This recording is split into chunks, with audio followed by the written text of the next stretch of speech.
Now, the co-anchor of Entertainment Tonight, Nancy O'Dell, who was the focus of Trump's crude comments, says she's disappointed and saddened by his remarks. She says the conversation needs to change because no female, no person should be the subject of such crass comments, whether or not cameras are rolling. Everyone deserves respect, no matter the setting or gender. As a woman who has worked very hard to establish her career, and as a mom, I feel I must speak out. Chris Robling is a Republican strategist, and he joins us now from Chicago. Chris, the comments, it's unbelievable that this is happening right now in the middle of this campaign. That's right. It is unbelievable. It's unprecedented. And in fact, people are invoking the precedent of President Nixon, who, as you may recall, although you might be too young, but in the early days of August 1974, began to understand that he had no support in Congress, either in the House or the Senate. And so he resigned the presidency. So people today, because this has never happened with a presidential candidate before, are talking about the possibility that Trump will understand he's lost all support in our governors, in our senators, and in our United States representatives or congressmen. And if that actually happens, if there's a snowball effect, then who knows? We might be looking at a situation in which the party will be calling on its nominee to step down.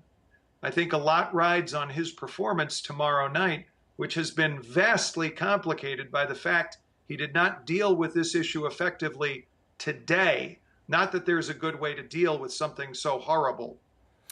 In the Nixon example, all the president's men tried to take the fall. Many of them did and took the blame before he resigned. In this case, who are Trump's men who could perhaps counsel him somehow?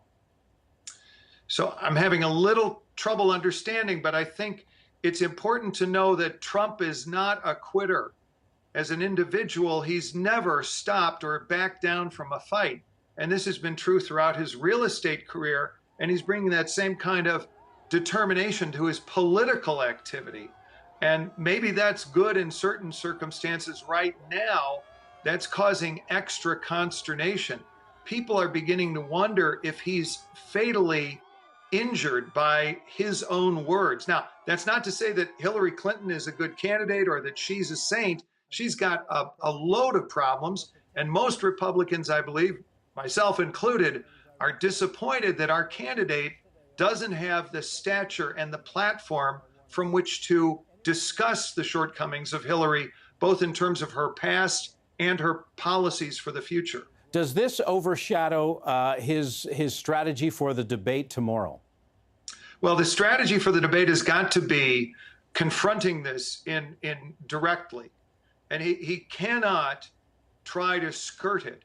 And he's going to have to be abject. I use the word abject because the gravity of this rupture comes directly from the audio on this videotape, right? So you're not seeing him, but you're hearing him. Mm-hmm. And that has intensified. It removes all doubt as with respect to the offense.